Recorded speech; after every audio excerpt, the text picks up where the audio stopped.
क्या आप जानते हो हमारे ब्रह्मांड में कितने तारे हैं? आपको जान के यकीन नहीं होगा, लेकिन जितने तारे ब्रह्मांड में है ना, उतने रेत के कण पृथ्वी पर भी नहीं है। बिग बैंग से निकले इस यूनिवर्स ने 1380 करोड़ साल की समय यात्रा पूरी कर ली है। इस वक्त हमारी पृथ्वी पर मनुष्यों की औसत आयु 79 ईयर्स है, जो कि इस ब्रह्मांड के आकार और समय यात्रा के सामने बहुत बहुत बहुत छोटी है।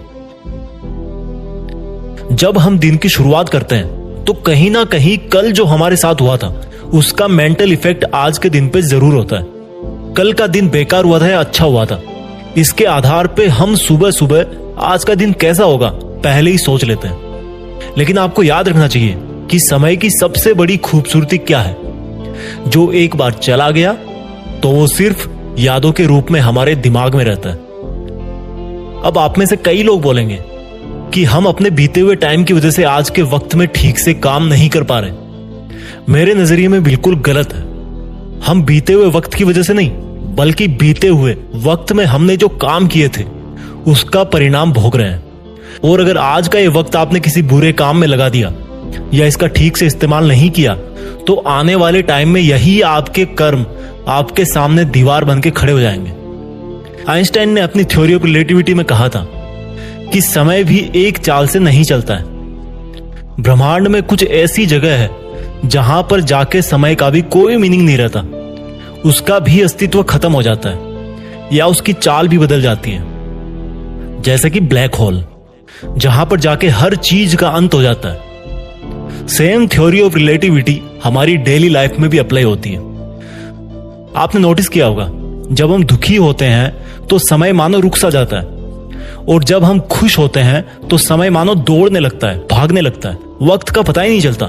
और इस तरह से आप अपने इमोशंस की वजह से अगर समय की चाल से छेड़छाड़ करोगे तो सेम ब्लैक होल वाला हाल आपका होगा। क्योंकि अपने दुखों को दिल से लगाओगे तो वहां से कभी आगे नहीं बढ़ पाओगे। और अगर बहुत ज्यादा खुश रहोगे तो यार कब तक रहोगे? एक दिन उसका भी अंत होगा और फिर से दुख शुरू हो जाएगा। इस चक्कर से बाहर निकलना है। एक इमोशनली मेंटली स्टेबल स्टेट होनी चाहिए जब आप दिन की शुरुआत कर रहे हो। कल क्या हुआ था या कल क्या होगा, ये थॉट्स दिमाग में आना बहुत नॉर्मल सी बात है। लेकिन मेरा यकीन मानो, आपका पास्ट या फ्यूचर आपका ना तो कुछ बिगाड़ सकता है और ना ही आपका कुछ बना सकता है। अगर आपकी जिंदगी की संपूर्ण ताकत किसी चीज में है ना, तो वो है आपका प्रेजेंट।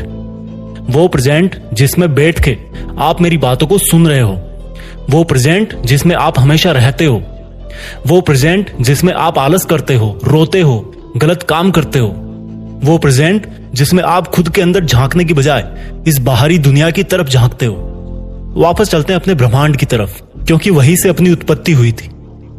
समय कब शुरू हुआ और समय कब अंत होगा? बिग बैंग से पहले समय का कोई एग्जिस्टेंस नहीं था, और जब यूनिवर्स कोलैप्स हो जाएगा तब भी समय का कोई एग्जिस्टेंस नहीं होगा। ठीक उसी प्रकार से जब हम पैदा नहीं हुए थे तब हमारा कोई टाइम एग्जिस्ट नहीं करता था, और जब हम मर जाएंगे उसके बाद भी हमारा टाइम एग्जिस्ट नहीं करेगा। ऐसा हर इंसान के साथ होता है। लगभग हर 100 साल में इस दुनिया की पूरी पॉपुलेशन नई पॉपुलेशन के साथ में रिप्लेस हो जाती है। सबका टर्न आता है और चला जाता है, और जिसको कुछ करना होता है ना, वो हमेशा प्रेजेंट में रह के ही करके चला जाता है, आज और इसी वक्त में ही करके जाता है। ये लाइफ इल्यूजन है या रियलिटी, इसका तो पता नहीं, लेकिन दोनों ही ऑप्शन में हमारे पास जीने का एक ही समय है, वर्तमान। इसी वर्तमान में ताजमहल बनाया गया था, लाल किला बनाया गया था, महाभारत का युद्ध लड़ा गया था। इंसानियत के हर बड़े से बड़े काम इसी वर्तमान में हुए थे। अगर अपने इतिहास को एक यादगार लम्हे में बदलना चाहते हो ना, तो प्रेजेंट में जीना सीखो। आज के वक्त में सबसे जरूरी चीज यही है कि हम अपने हर तरह के वर्तमान में दिन प्रतिदिन, हफ्ते दर हफ्ते, महीने दर महीने और साल दर साल अपना बेस्ट करने की कोशिश करें। ये जो आज का वक्त मिला है ना आपको, उसमें दुनिया को बदल देने की ताकत है, और आप तो इस दुनिया का एक छोटा सा हिस्सा हो। ये पृथ्वी हमारी गैलेक्सी के सामने और हमारी गैलेक्सी इस यूनिवर्स के सामने एक कण के बराबर है। इसलिए अपने मन पे ज्यादा बोझ ना लेना। चीजें ऐसे ही चलती है। जब तक आप अपने आप को प्रेजेंट में फील नहीं करवाओगे तब तक आप अपना फ्यूचर नहीं बना पाओगे।